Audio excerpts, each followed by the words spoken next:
ಕಂತೆ ಕಂತೆ ನೋಟು ಪತ್ತೆಯಾಗಿದೆ. ಪವರ್ ಟಿವಿಯ ಎಕ್ಸ್ಕ್ಲೂಸಿವ್ ದೃಶ್ಯಾವಳಿಗಳನ್ನ ಇದೀಗ ಸ್ಕ್ರೀನ್ ಮೇಲೆ ಗಮನಿಸ್ತಾ ಇದ್ದೀರಾ. ಕಾರಿನ ಟೈರ್ ನಲ್ಲಿ ನೋಟಿನ ಈ ಬಂಡಲ್ ಪತ್ತೆಯಾಗಿದೆ. ಚುನಾವಣೆಯ ಸಂದರ್ಭದಲ್ಲಿ ಹಂಚೋದಿಕ್ಕೆ ಸಾಗಿಸ್ತಾ ಇದ್ರು ಎನ್ನುವಂತ ಆರೋಪ ಕೇಳಿ ಬಂದಿದೆ. ಖಚಿತ ಮಾಹಿತಿಯ ಮೇರೆಗೆ ಐಟಿ ಅಧಿಕಾರಿಗಳು ದಾಳಿಯನ್ನು ನಡೆಸಿ ಹಣವನ್ನ ವಶಪಡಿಸಿಕೊಂಡಿದ್ದಾರೆ. ಪವರ್ ಟಿವಿಯ ಎಕ್ಸ್ಕ್ಲೂಸಿವ್ ದೃಶ್ಯಾವಳಿಗಳನ್ನ ಇದೀಗ ಸ್ಕ್ರೀನ್ ಮೇಲೆ ಗಮನಿಸ್ತಾ ಇದ್ದೀರಾ. ಕಾರಿನ ಟೈರ್ ಒಳಗಡೆಯಿಂದ ಹಣವನ್ನ ತೆಗಿತಾ ಇದ್ದಾರೆ. ಖಚಿತ ಮಾಹಿತಿಯ ಮೇರೆಗೆ ಐಟಿ ಅಧಿಕಾರಿಗಳು ದಾಳಿಯನ್ನು ನಡೆಸಿ ಎಷ್ಟೊಂದು ಕಂತೆ ಹಣವನ್ನ ವಶಪಡಿಸಿಕೊಂಡಿದ್ದಾರೆ. ನೋಟಿನ ದೊಡ್ಡ ದೊಡ್ಡ ಕಂತೆಗಳನ್ನ ಗಮನಿಸ್ತಾ ಇದ್ದೀರಾ ನೀವು. 2.3 ಕೋಟಿ ರೂಪಾಯಿ ಹಣವನ್ನ ಇದೀಗ ವಶಕ್ಕೆ ಪಡೆಯಲಾಗಿದೆ. ಶಿವಮೊಗ್ಗದಲ್ಲಿ 2ನೇ ಹಂತದಲ್ಲಿ ಚುನಾವಣೆ 23ಕ್ಕೆ ನಡೀತಾ ಇದೆ.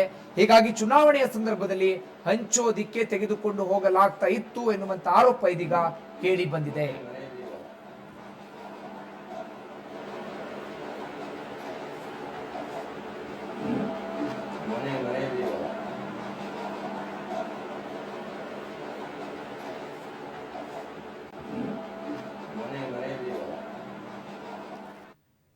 ಈ ಕುರಿತಂತೆ ಮಾತಾಡ್ತಾರೆ ನಮ್ಮ ಕರೆಸ್ಪಾಂಡೆಂಟ್ ಶರಣು ಗುರಿಕಾರ್. ಇದೀಗ ನೇರ ಸಂಪರ್ಕದಲ್ಲಿ ನಮ್ಮ ಜೊತೆಗೆ ಜಾಯ್ನ್ ಆಗ್ತಿದ್ದಾರೆ. ಶರಣು ಗುರಿಕಾರ್, ಸಾಧಾರಣವಾಗಿ ಕಾರಿನ ಸೀಟಿನ ಕೆಳಗಡೆಯೋ ಅಥವಾ ಡಿಕ್ಕಿಯಲ್ಲೋ ಹಣ ಸಾಗಿಸೋದು ನೋಡಿರ್ತೀವಿ.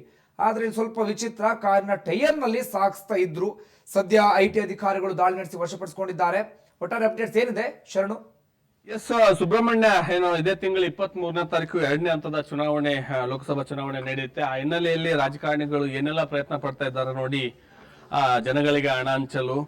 ಇದೀಗ ಏನಪ್ಪಾ ಅಂದ್ರೆ ಆದಾಯ ತೆರಿಗೆ ಇಲಾಖೆ ಅಧಿಕಾರಿಗಳು ಭರ್ಜರಿ ಕಾರ್ಯಾಚರಣೆಯನ್ನು ಮಾಡಿದ್ದಾರೆ. ಅದು 3 ಹಂತದ ಅಂದ್ರೆ ಇದೇ ಇವತ್ತಿನ ದಿನ ಅಂದ್ರೆ ಇವತ್ತೇ 3 ಕಡೆ ಭರ್ಜರಿಯಾದ ಕಾರ್ಯಾಚರಣೆಯನ್ನು ಮಾಡಿದ್ದಾರೆ. ಅದು ಶಿವಮೊಗ್ಗದಲ್ಲಿ ಅಂದ್ರೆ ಬೆಂಗಳೂರಿನಿಂದ ಶಿವಮೊಗ್ಗಕ್ಕೆ 2.30 ಲಕ್ಷ ಹಣವನ್ನ 2,30,00,000 ಹಣವನ್ನ ವಾಹನದ ಸ್ಟೆಪ್ನಿಯಲ್ಲಿ ಅಂದ್ರೆ ಏನು ಸ್ಟೆಪ್ನಿ ಇರುತ್ತೆ ವಾಹನದಲ್ಲಿ, ಅದರ ಒಳಭಾಗದಲ್ಲಿ ಇಟ್ಟು ಬಂಡಲ್ ಮಾಡಿ ಅದನ್ನ ಸಾಗಿಸಲಾಗ್ತಾ ಇತ್ತು ಅಂತಂದ ಹೇಳಿ ಗೊತ್ತಾಗುತ್ತೆ. ಭದ್ರಾವತಿಯಲ್ಲಿ ಈ ಹಣ ಏನು ಪರಿಶೀಲನೆ ಮಾಡ್ಬೇಕಾದ್ರೆ ಸಿಕ್ಕಿರುವಂತದ್ದು. ಇನ್ನು ಏನು ಬಾಗಲಕೋಟೆಯಲ್ಲಿ ಬ್ಯಾಂಕ್ ಉದ್ಯೋಗಿಯೊಬ್ಬರ ಮನೆಯಲ್ಲಿ 1 ಕೋಟಿ ಹಣ ಸಿಕ್ಕಿರುವಂತದ್ದು. ಅದು ಐಟಿ ಅಧಿಕಾರಿಗಳು ಖಚಿತ ಮಾಹಿತಿಯನ್ನು ಆಧರಿಸಿ ಅವರ ಮನೆ ಮೇಲೆ ದಾಳಿ ಮಾಡಿದಾಗ ಅವರಿಗೆ ಸಿಕ್ಕಿರುವಂತದ್ದು. ಇನ್ನು ಗೋವಾದಲ್ಲಿ 2 ಮನೆಗಳ ಮೇಲೆ ದಾಳಿ ಮಾಡಿದಾಗ ಅದು 60 ಲಕ್ಷ ಹಣ ಸಿಕ್ಕಿರುವಂತದ್ದು. ಒಟ್ಟಾರೆಯಾಗಿ 4,30,00,000 ಹಣವನ್ನ ಇವತ್ತು ಐಟಿ ಅಧಿಕಾರಿಗಳು ಜಪ್ತಿ ಮಾಡಿರುವಂತದ್ದು ಬೆಳಕಿಗೆ ಬಂದಿದೆ. ಚುನಾವಣೆ ಅಂದ್ರೆ 2ನೇ ಹಂತದ ಚುನಾವಣೆ ಶಿವಮೊಗ್ಗ ಮತ್ತು ಕೊಪ್ಪಳ, ಧಾರವಾಡ ಮತ್ತು ಗುಲ್ಬರ್ಗ ಈ ಹಂತದಲ್ಲಿ ಚುನಾವಣೆ ನಡೀತಾ ಇದೆ. ಜೊತೆಗೆ ಬಾಗಲಕೋಟೆಯಲ್ಲಿ ಕೂಡ ಚುನಾವಣೆ ನಡೀತಾ ಇರುವಂತದ್ದು. 2ನೇ ಹಂತದ ಚುನಾವಣೆ 2ನೇ ಹಂತದಲ್ಲಿ 14 ಕ್ಷೇತ್ರಗಳಲ್ಲಿ ಚುನಾವಣೆ ನಡೆಯುತ್ತೆ. ಈಗ ನಡೀತಕ್ಕಂಥ ಚುನಾವಣೆ ಅಂದ್ರೆ 23ಕ್ಕೆ ನಡೀತಕ್ಕಂಥ ಚುನಾವಣೆಗೆ ರಾಜಕಾರಣಿಗಳು ಹಣವನ್ನ ಏನೆಲ್ಲ ಪ್ರಯತ್ನ ಮಾಡಿ ಬೇರೆ ಬೇರೆ ಮಾರ್ಗದ ಮೂಲಕ ತಮ್ಮ ಕ್ಷೇತ್ರಗಳಿಗೆ ಸಾಗಿಸುವ ಪ್ರಯತ್ನವನ್ನು ಮಾಡ್ತಾ ಇದ್ದಾರೆ. ಆದ್ರೆ ಐಟಿ ಅಧಿಕಾರಿಗಳು ಇದಕ್ಕೆ ಕಡಿವಾಣ ಆಗ್ತಾನೆ ಇದ್ದಾರೆ. ಇಂಥ ಪ್ರಕರಣಗಳು ಬೆಳಕಿಗೆ ಬರ್ತಾನೆ ಇದೆ. ಸಾಧಾರಣವಾಗಿ ಎಲ್ರಿಗೂ ಒಂದು ಕುತೂಹಲ ಇದ್ದೇ ಇರುತ್ತೆ, ಯಾರಿಗೆ ಸೇರಿದ್ದು ಹಣ, ಯಾವ ಪಕ್ಷದವ್ರಿಗೆ ಸೇರಿದ್ದು ಹಣ ಅಂತ ಹೇಳಿ. ಏನಾದ್ರೂ ಗೊತ್ತಾಗಿದೆಯಾ ಮಾಹಿತಿ? ಇಂಥವರಿಗೆ ಸೇರಿದ್ದು, ಇಂಥ ಪಕ್ಷದವರಿಗೆ ಸೇರಿದ್ದು ಅಂತದ್ದೇನಾದ್ರು?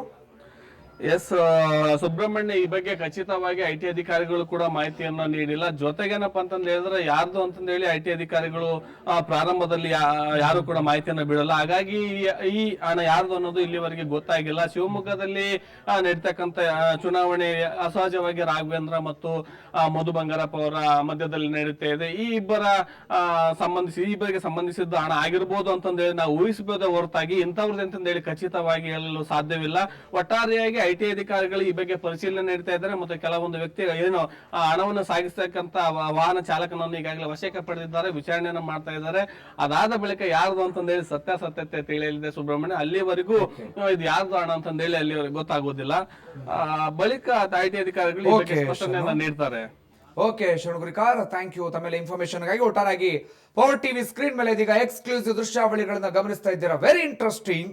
ಸಾಧಾರಣವಾಗಿ ಬುದ್ಧಿವಂತಿಕೆಯನ್ನು ಓಡಿಸಿ ಕಾರಿನ ಸೀಟ್ ಕೆಳಗಡೆಯೋ ಅಥವಾ ಡಿಕ್ಕಿಯಲ್ಲಿ ಯಾರಿಗೆ ಕಾಣದಂತೆಯೋ ನೋಟಿನ ಕಂತೆನ ಸಾಗಿಸ್ತಾರೆ ಎಲ್ಲರೂ ಕೂಡ. ಆದ್ರೆ ಇದು ಟೈರ್ ನಲ್ಲಿ ಹಣವನ್ನ ಒಳಗಡೆ ಇಟ್ಕೊಂಡು ಸಾಗಿಸ್ತಾ ಇದ್ರು. ಯಾವ್ಯಾವ ಮಾರ್ಗಗಳನ್ನ ಹುಡ್ಕೊಳ್ತಾರೆ ಅಂತೇಳಿ ಒಂದಷ್ಟು ಜನ ಇದೀಗ ಕುತೂಹಲದಿಂದ ನೋಡ್ತಾ ಇದ್ದಾರೆ. 1-2 ರೂಪಾಯಿ ಅಲ್ಲ, ಬರೋಬ್ಬರಿ 2,30,00,000 ರೂಪಾಯಿ ಹಣವನ್ನ ಸಾಗಿಸ್ತಾ ಇದ್ರು. ನೋಟಿನ ಕಂತೆಯನ್ನು ನೋಡಿ ಅರೆಕ್ಷಣ ಐಟಿ ಅಧಿಕಾರಿಗಳೇ ಶಾಕ್ ಆಗಿದ್ದಾರಂತೆ. ಈ ರೀತಿಯೂ ಜನ ಸಾಗಿಸೋದಕ್ಕೆ ಶುರು ಮಾಡಿದ್ರ ಅಂತ ಹೇಳಿ ಖಚಿತ ಮಾಹಿತಿಯ ಮೇರೆಗೆ ದಾಳಿ ಮಾಡಿದಂತಹ ಕಾರಣಕ್ಕಾಗಿ ಇದೀಗ ಹಣವನ್ನ ಸಾಗಿಸ್ತಾ ಇದ್ದವರು ಸಿಕ್ಕಿ ಬಿದ್ದಿದ್ದಾರೆ. ಆದ್ರೆ ಯಾರಿಗೆ ಸೇರಿದಂತ ಹಣ, ಎಲ್ಲಿಗೆ ತೆಗೆದುಕೊಂಡು ಹೋಗ್ತಾ ಇದ್ರು, ಇದ್ಯಾವುದು ಕೂಡ ಗೊತ್ತಾಗಿಲ್ಲ. IT ಅಧಿಕಾರಿಗಳು ಆರಂಭದಲ್ಲಿ ಈ ಮಾಹಿತಿಯನ್ನು